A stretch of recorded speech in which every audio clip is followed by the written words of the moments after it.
Movie की शुरुआत एक सीआईए एजेंट को दिखाने से होती है जिसका नाम चार्ली है। चार्ली सीआईए के लिए हैकिंग का काम करता है। वह हैकिंग में बहुत ज्यादा एक्सपर्ट है। इसके साथ साथ उसे मशीन्स के बारे में भी बहुत अच्छी नॉलेज है। इसी वजह से वह हर बार कुछ न कुछ नया बना ही लेता है। आज भी वह वीकेंड के दिन एक खास तरह का बॉम्ब बनाने में लगा होता है। तभी उसकी वाइफ मिरांडा कहती है कि कुछ ही देर में मुझे एयरपोर्ट के लिए निकलना है और तुम अभी भी यहीं बैठे हो। ये सुनते ही चार्ली तुरंत घर चला जाता है और फिर मिरांडा अपनी सारी पैकिंग करके बाहर आ जाती है। चार्ली पूछता है कि तुम कितने दिनों के लिए लंदन जा रही हो। मिरांडा बताती है कि बस 3 दिन का एक फंक्शन है जहां बहुत ज्यादा अमीर लोग भी आने वाले हैं, इसलिए मुझे कुल 4 दिन लगेंगे। चार्ली कहता है कि पता नहीं मेरे ये 4 दिन कैसे गुजरेंगे। दोस्तों, चार्ली और मिरांडा एक दूसरे से बहुत ज्यादा प्यार करते थे। बातों ही बातों में मिरांडा की कैब उनके घर के सामने आ जाती है। इसके बाद मिरांडा कैब में बैठकर वहां से चली जाती है और फिर सीन कट हो जाता है। अगले दिन मंडे होता है और हम देखते हैं कि चार्ली सीआईए के ऑफिस में अपनी ड्यूटी करने के लिए आया है। जैसे ही वह सीआईए की बिल्डिंग के अंदर एंटर करता है, उसकी हर छोटी से छोटी चीज कैमरा से डिटेक्ट होती है। पूरी चेकिंग होने के बाद ही उसे अंदर जाने की परमिशन मिलती है। जब चार्ली रोज की तरह अपना काम कर रहा होता है, तभी अचानक सीआईए के बहुत मजबूत सिक्योरिटी सिस्टम के अंदर एक दूसरा हैकर घुस जाता है। चार्ली तुरंत उस हैकर को सीआईए के सारे सिस्टम से बाहर निकाल देता है, लेकिन तभी वह हैकर चार्ली को मैसेज करता है। उस हैकर का नाम इनक्विलाइन होता है। वह कहता है कि यह मेरा असली नाम नहीं है और मैं तुम्हारे लिए किसी भी तरह का खतरा नहीं हूँ। चार्ली जवाब देता है कि अगर तुम गलती से सिस्टम में घुसे हो तो मैं कुछ नहीं कहूंगा, लेकिन ऐसी चीजें गलती से नहीं होती, इसलिए अपना मकसद बताओ। चार्ली धमकी देता है कि वरना तुम दुनिया के जिस भी कोने में छुपे होगे, मैं तुम्हें ढूंढकर सीआईए को तुम्हारे पीछे भेज दूंगा। इस पर इनक्विलाइन कहता है कि मैं तुम्हें कल बहुत ही इंपॉर्टेंट इन्फॉर्मेशन देने वाला हूँ जो तुम्हारे बॉस के बारे में है। तुम्हारा बॉस गद्दार है। इनक्विलाइन कहता है कि फिलहाल मैं इससे ज्यादा कुछ नहीं बता सकता। ये सुनकर चार्ली कहता है कि अगर मैं चाहूँ तो तुम्हारी लोकेशन ट्रैक कर सकता हूँ और मुझे पता है कि तुम टर्की के रहने वाले हो, इसलिए मुझसे खेल मत खेलो और सच बताओ। इसके बाद इनक्विलाइन पूरा सच बता देता है। वह कहता है कि तुम्हारे ऊपर जो 2 बॉस हैं वे दोनों गद्दार हैं, लेकिन उनके ऊपर जो डेप्यूटी एलिजाबेथ है वह बहुत अच्छी औरत है। तुम्हारे बॉस रूसो और एल्बी कल एक जगह पर टेररिस्ट अटैक कराने वाले हैं। ये सुनते ही चार्ली बहुत ज्यादा हैरान हो जाता है। वह पूछता है कि आखिर मैं तुम्हारा यकीन क्यों करूं? इनक्विलाइन कहता है कि तुरंत मेन सर्वर रूम में जाओ जहां मास्टर कंप्यूटर रखा है। ये सुनकर चार्ली और भी हैरान हो जाता है। चार्ली सोचता है कि इनक्विलाइन को सीआईए के अंदर मास्टर कंप्यूटर की जगह कैसे पता है। इनक्विलाइन कहता है कि अब तो तुम मेरा यकीन कर सकते हो क्योंकि मुझे सीआईए की बहुत सारी इन्फॉर्मेशन पता है। चार्ली बिना सोचे समझे मेन रूम में चला जाता है। वहां पहुंचते ही चार्ली कंप्यूटर पर इनक्विलाइन की लोकेशन ट्रैक करने लगता है, लेकिन हम देखते हैं कि उस कंप्यूटर में इनक्विलाइन का वायरस पहले से एक्टिव होता है। यह देखकर चार्ली को बहुत बड़ा झटका लगता है। कुछ करने से पहले ही उसके सामने कई रिपोर्ट्स आ जाती हैं। इन रिपोर्ट्स में अमेरिका के कुछ टॉप सीक्रेट्स होते हैं। उनमें लिखा होता है कि 2022 में जो बॉम्ब ब्लास्ट हुए थे वे किसी और ने नहीं बल्कि सीआईए हेड रूसो और एल्बी ने ही करवाए थे। ये बात सिर्फ उन दोनों को ही पता थी, किसी और को नहीं। अब चार्ली को इनक्विलाइन की सारी बातों पर यकीन हो जाता है। चार्ली तुरंत पूछता है कि कल वाला टेरर अटैक कहाँ होने वाला है। इनक्विलाइन बताती है कि इंग्लैंड के शहर लंदन में, लेकिन वह वहाँ कहाँ होगा ये मुझे नहीं पता। चार्ली पूछता है कि क्या तुम अपना नाम बता सकती हो? इनक्विलाइन कहती है कि वक्त आने पर तुम्हें पता चल जाएगा। चार्ली पूछता है कि तुम हमारी मदद क्यों कर रही हो? इनक्विलाइन जवाब देती है कि यह भी तुम्हें सही समय पर पता चलेगा, बस इतना जान लो कि मैं तुम्हारी दुश्मन नहीं हूँ। इसके बाद जैसे ही चार्ली मेन रूम से बाहर आता है, वहाँ उसे उसका दोस्त एलेक्स मिलता है। एलेक्स पूछता है कि भाई सब ठीक तो है? तुम बहुत परेशान लग रहे हो। चार्ली कहता है कि बस थोड़ा चक्कर आ रहा है, इसलिए मुझे खुली हवा चाहिए। चार्ली घर पहुंचते ही अपनी वाइफ को फोन करने वाला होता है। तभी उसे याद आता है कि लंदन में बहुत बड़ा इवेंट होने वाला है। शायद कल वाला टेरर अटैक उसी इवेंट में हुआ हो। वह फिलहाल मिरांडा को कुछ नहीं बताता और फिर से सीआईए बिल्डिंग चला जाता है। वह सीधे अपने हेड रूसो से मिलता है, वही रूसो जिसने खुद ही टेरर अटैक प्लान किया था। चार्ली कहता है कि सर, मुझे लगता है लंदन में टेरर अटैक होने वाला है, इसलिए हमें वहाँ सीआईए भेजनी चाहिए। रूसो कहता है कि चिंता मत करो, अगर कुछ होने वाला होता तो सीआईए को पहले से पता होता। तभी डेप्यूटी उन्हें अपने ऑफिस में बुलाती है। वहां पहुंचकर डेप्यूटी चार्ली से कहती है कि मुझे बहुत अफसोस के साथ बताना पड़ रहा है कि लंदन में अभी अभी एक टेरर अटैक हुआ है जिसमें तुम्हारी वाइफ मिरांडा की मौत हो चुकी है। ये सुनते ही चार्ली सन्न रह जाता है। वह कहता है कि जरूर कोई गलतफहमी हुई होगी, प्लीज फिर से चेक कीजिए, शायद वह कोई और औरत हो। लेकिन डेप्यूटी कहती है कि मुझे भी बहुत अफसोस है, मिरांडा अब नहीं रही। इसके बाद रूसो टीवी ऑन करता है। न्यूज में चार्ली देखता है कि एक टेररिस्ट ने मिरांडा को पकड़ा और बिना सोचे समझे उसे गोली मार दी। ये देखकर चार्ली पूरी तरह टूट जाता है। कुछ देर बाद उसका दोस्त उसे घर छोड़ने आता है। घर के बाहर रिपोर्टर्स और मीडिया वाले इंटरव्यू लेने के लिए खड़े होते हैं, लेकिन चार्ली सबसे मुंह छुपाकर घर के अंदर चला जाता है। वह कभी घर के एक कोने में तो कभी दूसरे कोने में बैठा रहता है, क्योंकि हर जगह उसे मिरांडा की याद सताती रहती है। अगले दिन चार्ली फिर से CIA ऑफिस जाता है, जहां रूसो और LB दोनों मौजूद होते हैं। चार्ली कहता है कि हम CIA वाले हैं, दुनिया की नंबर 1 इंटेलिजेंस एजेंसी है, फिर भी हमें लंदन वाले अटैक की खबर कैसे नहीं मिली। रूसो कहता है कि हम भी इंसान हैं, हमसे भी गलती हो सकती है। चार्ली कहता है कि चलो गलती मान ली, लेकिन अब मिरांडा के कातिलों को ढूंढ तो सकते हैं। इस पर LB कहता है कि तुम्हें अभी बहुत बड़ा सदमा लगा है, इसलिए तुम ऐसा सोच रहे हो। LB कहता है कि हम पूरी कोशिश कर रहे हैं, लेकिन वे टेररिस्ट बहुत चालाक हैं। तब चार्ली समझ जाता है कि ये दोनों गद्दार हैं और उसकी मदद नहीं करेंगे। वह वापस घर चला जाता है, जहां हर कोने में उसे मिरांडा की याद आती है। इसी वजह से वह बाहर ग्रास पर आकर बैठ जाता है और वहीं सो जाता है। अगले दिन चार्ली एयरपोर्ट जाकर मिरांडा की डेड बॉडी कलेक्ट करता है। उसी रात वह मिरांडा का सूटकेस देखता है, जिसे वह लंदन ले गई थी। चार्ली सूटकेस को गले लगाकर फूट फूट कर रोता है और रोते रोते पूरी रात गुजर जाती है। सुबह होते ही चार्ली फैसला करता है कि अब वह खुद ही अपनी वाइफ के कातिलों से बदला लेगा। इसी वजह से चार्ली तुरंत अपने ऑफिस आता है और मेन सिक्योरिटी रूम में जाकर लंदन में जिस बिल्डिंग में टेरर अटैक हुआ था वहां के सारे कैमरास चेक करना शुरू कर देता है। कुछ ही मिनटों में उसे उन 3 लोगों की इंफॉर्मेशन मिल जाती है जिन्होंने मिरांडा को मारा था। उन 3 लोगों में 2 आदमी और एक औरत थी। जब चार्ली ने और ज्यादा इन्वेस्टिगेशन की तो उसे पता चला कि वे कोई और नहीं बल्कि रशियंस हैं। उन 2 आदमियों के नाम लिसांद्रो और मोनिसेंट थे, जबकि उनकी साथी का नाम सिलीन था। चार्ली ने कुछ ही मिनटों में उन तीनों की पूरी डिटेल्स निकाल ली, लेकिन तभी रूसो और LB उसे अपने रूम में बुला लेते हैं। वे कहते हैं कि तुम्हें यह सब करने की जरूरत नहीं है, हम सब कुछ हैंडल कर लेंगे। इस पर चार्ली उनसे पूछता है कि हैंडल करने का क्या मतलब है। चार्ली कहता है कि मैंने कुछ ही मिनटों में सब कुछ पता कर लिया और तुम्हें 3 दिन लग गए यह तय करने में कि हम हैंडल करेंगे। तुम्हें उतना भी नहीं पता चला जितना मुझे आधे घंटे में पता चल गया। चार्ली कहता है कि शायद तुम जानना ही नहीं चाहते। इस पर रूसो कहता है कि अगर तुम डॉक्टर को दिखाओगे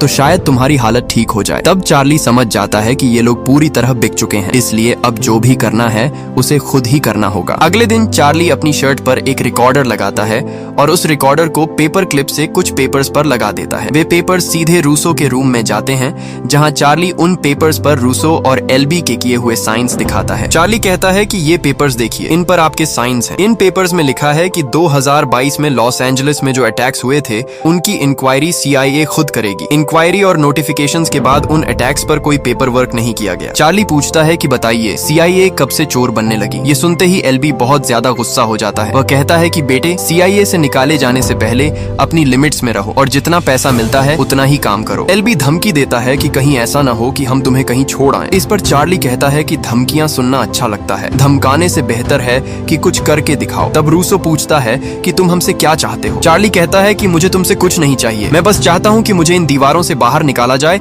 और स्पेशल ट्रेनिंग के लिए भेजा जाए। उसी ट्रेनिंग से मैं खुद अपनी वाइफ के किलर्स को ढूंढ कर मारूंगा। ये सुनते ही रूसो और LB जोर जोर से हंसने लगते हैं। वे कहते हैं कि लगता है तुमने कल रात जॉन विक देखी है। चार्ली कहता है कि मुझे जॉन विक के बारे में नहीं पता, लेकिन जब तक मैं अपनी वाइफ के किलर्स को मार नहीं देता तब तक चुप नहीं बैठूंगा। ये सुनकर LB हंसता है और कहता है कि ठीक है, हम तुम्हें 1 महीने के लिए फील्ड में स्पेशल ट्रेनिंग के लिए भेजने को तैयार है, लेकिन याद रखना इसके बाद CIA तुम्हारी किसी भी तरह की मदद नहीं करेगी, न पैसा मिलेगा और न प्रोटेक्शन। चार्ली कहता है कि मुझे कुछ नहीं चाहिए, मुझे सिर्फ स्पेशल ट्रेनिंग चाहिए। इसके बाद चार्ली तुरंत वहाँ से बाहर चला जाता है। जैसे ही वह बाहर जाता है हम देखते हैं कि रूसो और LB कहते हैं कि लगता है इसे हमारे बारे में बहुत कुछ पता है। LB कहता है कि जब तक यह ट्रेनिंग करता रहेगा हम पीछे से इसके बारे में सब कुछ पता कर लेंगे और इसके सारे सीक्रेट्स अपने पास रखेंगे ताकि यह कभी हमारे खिलाफ न जा सके। कुछ घंटों बाद हम चार्ली को देखते हैं जो स्पेशल ट्रेनिंग के लिए कर्नल बैंडो के पास पहुंचता है। दोस्तों, अगर यहाँ तक वीडियो पसंद आई हो तो आगे जाने से पहले वीडियो को लाइक और चैनल को सब्सक्राइब जरूर करें, इससे हमें बहुत मोटिवेशन मिलती है। बैंडो कहता है कि मेरा नाम मेजर बैंडरसन है और तुम मुझे बैंडो कह सकते हो। इसके बाद वे दोनों कार में बैठकर साइट की तरफ निकल जाते हैं। बैंडो कहता है कि अगले 30 दिन तक तुम्हें बिल्डिंग से बाहर जाने की इजाजत नहीं होगी। बैंडो कहता है कि तुम्हें दिन रात ट्रेनिंग करनी होगी। चार्ली कहता है कि मैं ट्रेनिंग करने ही आया हूँ, लेकिन बैंडो कहता है कि समय वह बताएगा। इसके बाद सीन कट हो जाता है और हम CIA बिल्डिंग देखते हैं जहाँ रूसो और LB चार्ली के ऑफिस में जाते हैं। कई घंटों की सर्च के बाद भी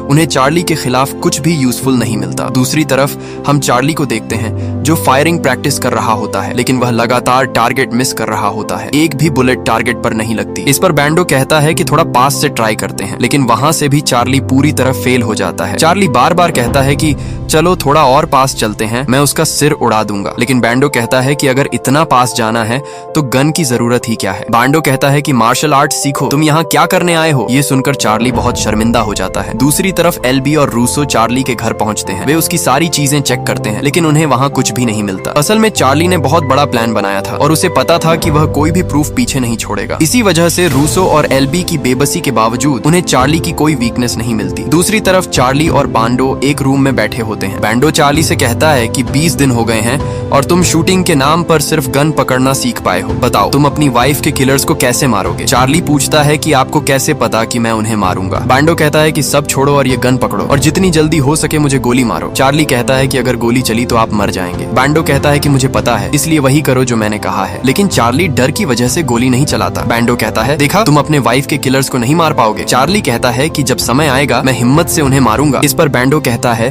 कि जब समय आएगा तुम्हें यह भी याद नहीं रहेगा कि गन से बुलेट किस होल से निकलती है, इसलिए तुम्हें शरीर से ज्यादा दिमाग का इस्तेमाल करना होगा। बैंडो कहता है कि मैंने बहुत लोगों को ट्रेन किया है, लेकिन तुम जैसा कोई नहीं देखा। बैंडो कहता है कि तुम दिमाग से तेज हो लेकिन शरीर से कमजोर हो, इसलिए मैं तुम्हें फिजिकल ट्रेनिंग नहीं दे सकता। तुम्हें सबको अपने दिमाग से मात देनी होगी। यह कहकर बैंडो वहां से चला जाता है। अब हम एल्बी और रूसो को देखते हैं, जिन्होंने 20 दिन तक सर्च करने के बाद भी चार्ली के खिलाफ कोई प्रूफ नहीं पाया। इसीलिए अब वे बैंडो को ऑर्डर देते हैं कि चार्ली को मार दिया जाए, ताकि वह रूसो और एल्बी के खिलाफ गवाही न दे सके। जब बैंडो चार्ली के रूम में आता है तो वह देखता है कि चार्ली वहां नहीं है। यह देखकर बैंडो बहुत हैरान हो जाता है। अब हम चार्ली को देखते हैं, जो एयरपोर्ट पर बैठा हुआ रूसो और एल्बी की सारी बातें सुन रहा होता है, क्योंकि जो पेपर्स चार्ली ने रूसो और एल्बी को दिए थे, हाँ वही पेपर्स जिन पर उनके साइंस थे, चार्ली ने उन पर पहले ही माइक्रोफोन लगा दिया था। वह रियल टाइम में उनकी सारी बातें सुन रहा होता है, लेकिन रूसो को इस रिकॉर्डर का भी पता चल जाता है। रूसो रिकॉर्डर में कहता है, चार्ली हम तुम्हें ढूंढ लेंगे। इसके तुरंत बाद हम चार्ली को देखते हैं, जो प्लेन से लंदन पहुंच चुका होता है। उसके पास बहुत सारा पैसा और कई फेक पासपोर्ट्स होते हैं, जिनकी मदद से वह कहीं भी ट्रैवल कर सकता है। अब चार्ली लंदन में एक अपार्टमेंट लेता है, क्योंकि उसे सिलीन की लोकेशन मिल जाती है। हाँ, यही वही लड़की थी जो उस दिन के टेरर अटैक में शामिल थी। चार्ली देखता है कि सिलीन रोज अपने बॉयफ्रेंड के साथ 2 घंटे के लिए बाहर जाती है। इसी समय चार्ली उसका अपार्टमेंट का लॉक तोड़कर अंदर घुस जाता है और सर्च करना शुरू कर देता है, इस उम्मीद में कि शायद उसे लिसांड्रो और मोनिसांट के बारे में कुछ क्लूज मिल जाएं। वह देखता है कि दीवारों पर बहुत सारी पेंटिंग्स लगी होती हैं, लेकिन एक ड्रॉर में चार्ली को एक गन मिलती है। इसी वजह से चार्ली तुरंत उस गन को अपने साथ रख लेता है। तभी उसके फोन पर एक नोटिफिकेशन आता है, जिसमें लिखा होता है कि सिलीन वापस अपने अपार्टमेंट आ रही है। ये नोटिफिकेशन किसी और का नहीं बल्कि इंक्विलाइन का होता है। फोन में ट्रैकर देखकर चार्ली को पता चलता है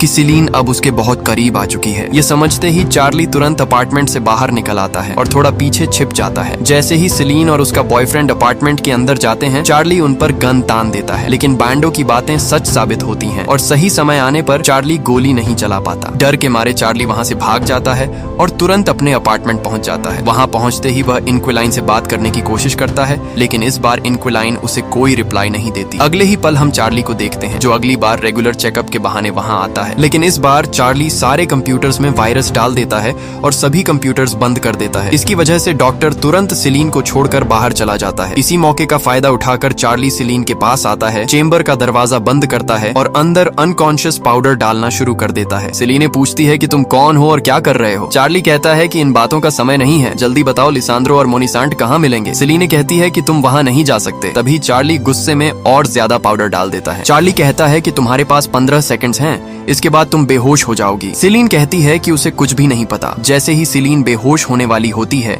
चार्ली चेंबर का दरवाजा खोल देता है। दरवाजा खुलते ही सिलीन चार्ली पर हमला कर देती है। दोनों के बीच जोरदार फाइट शुरू हो जाती है। सिलीन चार्ली पर भारी पड़ने लगती है और लड़ते लड़ते वे डॉक्टर के ऑफिस से बाहर सड़क तक आ जाते हैं। सिलीन भागने लगती है और चार्ली उसके पीछे होता है। तभी एक वैन उसे टक्कर मार देती है और सिलीन की मौके पर ही मौत हो जाती है। चार्ली को सिलीन से कोई भी इंफॉर्मेशन नहीं मिल पाती, इसलिए वह सिलीन का फोन उठाता है और तुरंत वहां से भाग जाता है। वह अपने अपार्टमेंट पहुंचकर सारा सामान पैक करता है और वहां से किसी दूसरी सिटी जाने का फैसला करता है, ताकि कोई उसे ट्रैक न कर सके। नई सिटी पहुंचते ही चार्ली एक बार में जाता है, जहां वह देखता है कि बैंडो उसके पीछे आ चुका है। जैसे ही चार्ली की नजर उस पर पड़ती है, वह तुरंत वहां से भागने लगता है। भागते हुए हुए वह एक दूसरे क्लब में घुस जाता है, लेकिन बैंडो वहां भी पहुंच जाता है। बैंडो कहता है कि भागने की जरूरत नहीं है, इससे कोई फायदा नहीं होगा। चार्ली पूछता है कि तुमने मुझे कैसे ढूंढ लिया। बैंडो कहता है कि क्या तुम CIA के सबसे अच्छे हैकर नहीं थे। फिर वह कहता है कि जो तुम करने जा रहे हो वह बहुत खतरनाक है। बैंडो चार्ली को समझाता है कि चुपचाप घर जाओ और कहीं छिप जाओ,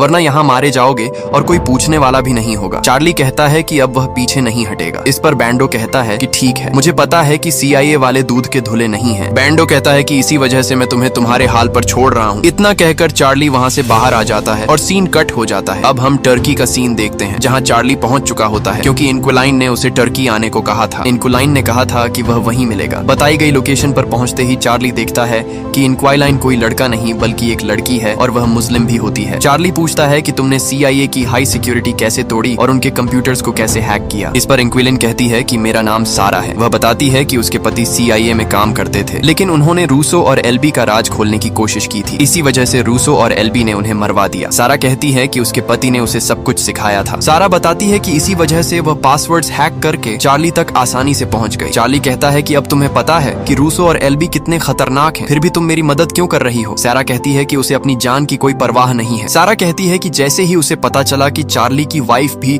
टेरर अटैक में मारी गई है, उसने चार्ली का साथ देने का फैसला कर लिया। पहले वह सिर्फ रूसो और LB के प्लान खराब करना चाहती थी, लेकिन अब वह चार्ली का पूरा साथ देगी। इसके तुरंत बाद हम चार्ली को एक होटल में देखते हैं। वहां पहुंचते ही वह एक वैक्यूम मशीन को स्विमिंग पूल के वैक्यूम चेंबर में फिट कर देता है। इसका क्या मकसद है ये हमें आगे पता चलता है। जिस जगह चार्ली आया था वहां उसे मोनीसेंट मिलने वाला होता है, लेकिन तभी सारा बताती है कि वहां एक और आदमी भी है जो CIA के लिए काम करता है और एक जॉनसन नाम का आदमी है जो रशियन इंटेलिजेंस के लिए काम करता है। चार्ली कहता है कि CIA का आदमी बैंडो है, लेकिन दूसरे आदमी के बारे में उसे कुछ नहीं पता। सारा कहती है कि दूसरा आदमी मोनीसेंट का ही होगा, इसलिए दोनों से बचकर रहना। यहाँ हम मोनीसेंट को देखते हैं जो इतना अमीर था कि उसने अपने पूरे अपार्टमेंट में स्विमिंग पूल बनवा रखा था। वह टॉप फ्लोर पर रहता था और हर रात आराम से स्विमिंग करता था। आज भी मोनीसेंट रोज की तरह स्विमिंग कर रहा होता है। तभी वहाँ चार्ली पहुंच जाता है। मोनीसेंट कहता है कि लगता है तुम्हें अपनी जान प्यारी नहीं है, तुम ऊपर क्या कर रहे हो। चार्ली जवाब देता है ऊपर तो अब तुम जाने वाले हो, जैसे ही मैं यह बटन दबाऊंगा मोटा ग्लास टूट जाएगा। चार्ली धमकी देता है कि ग्लास टूटते ही तो सीधा ऊपर चला जाएगा, इसलिए मुझे बता दो लिसांड्रो कहाँ मिलेगा। ये सुनते ही मोनीसेंट डर जाता है और तुरंत लिसांड्रो की लोकेशन बता देता है, लेकिन चार्ली इतना गुस्से में होता है कि वह बटन दबा देता है। धीरे धीरे ग्लास टूटने लगता है। मोनीसेंट बाहर निकलने की बहुत कोशिश करता है, लेकिन ग्लास पूरी तरह टूट जाता है और मोनीसेंट नीचे गिरकर मर जाता है। सारा के कहने पर चार्ली वहाँ से तुरंत भाग जाता है, लेकिन तभी जॉनसन और बैंडो उसका पीछा करने लगते हैं। एक जगह जॉनसन चार्ली को पकड़ने ही वाला होता है कि तभी बैंडो जॉनसन पर हमला कर देता है। बैंडो उसे बुरी तरह पीटने लगता है, लेकिन जॉनसन भी कम नहीं होता। वह अपनी गन से बैंडो के पेट में गोली मार देता है। अगले ही पल बैंडो जॉनसन के सिर में गोली मारकर उसे ढेर कर देता है। इसके बाद बैंडो चार्ली से कहता है कि वह उसे पकड़ने नहीं बल्कि उसकी मदद करने आया था। वह चार्ली से कहता है कि जाओ और अपनी वाइफ का बदला लो। बैंडो कहता है कि अगर गलती से कोई जिंदा बच गया तो ये मत कहना कि मैं तुम्हारे साथ मिला हुआ हूँ, वरना मेरी जॉब भी जाएगी और मेरी जान भी। ये सुनते ही चार्ली तुरंत वहाँ से भाग जाता है। इसके बाद हम रात का सीन देखते हैं, जहाँ सारा और चार्ली जिस जगह रुके होते हैं वहाँ टर्किश आर्मी हमला कर देती है। ये सब अमेरिकन CIA के कहने पर किया गया होता है। सारा चार्ली को कार में बैठाकर वहाँ से भागने लगती है। चारों तरफ से फायरिंग शुरू हो जाती है, लेकिन सारा बड़ी होशियारी से कार चलाती रहती है। तभी एक बुलेट सारा की छाती में लग जाती है और सारा की मौके पर ही मौत हो जाती है। ये देखकर चार्ली बहुत ज्यादा डर जाता है। चार्ली तुरंत सारा को कार की साथ ही सीट पर लिटा देता है और खुद कार चलाने लगता है। किस्मत से वह टर्किश आर्मी से बच निकलता है और एयरपोर्ट पहुंच जाता है। वहां से वह सीधे प्लेन पकड़ता है और लिसांड्रो की लोकेशन पर पहुंच जाता है, लेकिन तभी पीछे से कोई चार्ली पर हमला करता है, उसे बेहोश कर देता है और लिसांड्रो की बोट पर ले आता है। होश में आते ही लिसांड्रो चार्ली से कहता है कि तुमने सिलीनी को मारा, मोनीसेंट को भी मारा और तुम्हें लगा कि मुझे पता नहीं चलेगा। तुम इतने बेवकूफ हो कि लिसांड्रो को मारने खुद आ गए। चार्ली कहता है कि मुझे बस तुम्हें मारना है और कुछ नहीं। तुमने मेरी वाइफ को मारा है, इसलिए अब तुम मरोगे। लिसांड्रो कहता है कि मैंने तुम्हारी वाइफ को नहीं मारा, उसे LB और रूसो ने मरवाया था। मैं और मेरे दो साथी उनके कहने पर उन टेररिस्ट्स पर हमला कर रहे थे। हमारा मिशन कुछ और था। तुम्हारी वाइफ रास्ते में आ गई, इसलिए मैंने अपना रास्ता साफ किया। असल में सारा क्रेडिट CIA को जाना चाहिए। लिसांड्रो कहता है कि अगर तुम इस मास्टर प्लान का क्रेडिट मुझे देना चाहते हो तो मैं खुशी खुशी ले लूंगा। अब बताओ, तुम मुझे मारना चाहते हो या CIA के LB और रूसो को? चार्ली कहता है कि तुम जरूर मरोगे। तभी लिसांड्रो अचानक चार्ली को एक गन देता है और कहता है लो इसे और एक ही शॉट में मुझे मार दो। चार्ली गन पकड़ लेता है और हमें लगता है कि वह लिसांड्रो को मार देगा ताकि लिसांड्रो के आदमी भी चार्ली को न छोड़े, लेकिन तभी चार्ली वह गन छोड़ देता है। हम देखते हैं कि लिसांड्रो की बोट अब कंट्रोल से बाहर हो चुकी होती है। दरअसल यह सब चार्ली की प्लानिंग थी। चार्ली ने पहले ही घर पर लिसांड्रो की बोट हैक कर दी थी और उसकी लोकेशन सीधे LOC के पास सेट कर दी थी। अब बोट नॉर्वे से रोमानिया की बॉर्डर क्रॉस कर जाती है। तुरंत रोमानियन आर्मी चारों तरफ से उस बोट को घेर लेती है। चार्ली आराम से बैठकर पानी पी रहा होता है। थोड़ी ही देर में रोमानियन आर्मी लिसांड्रो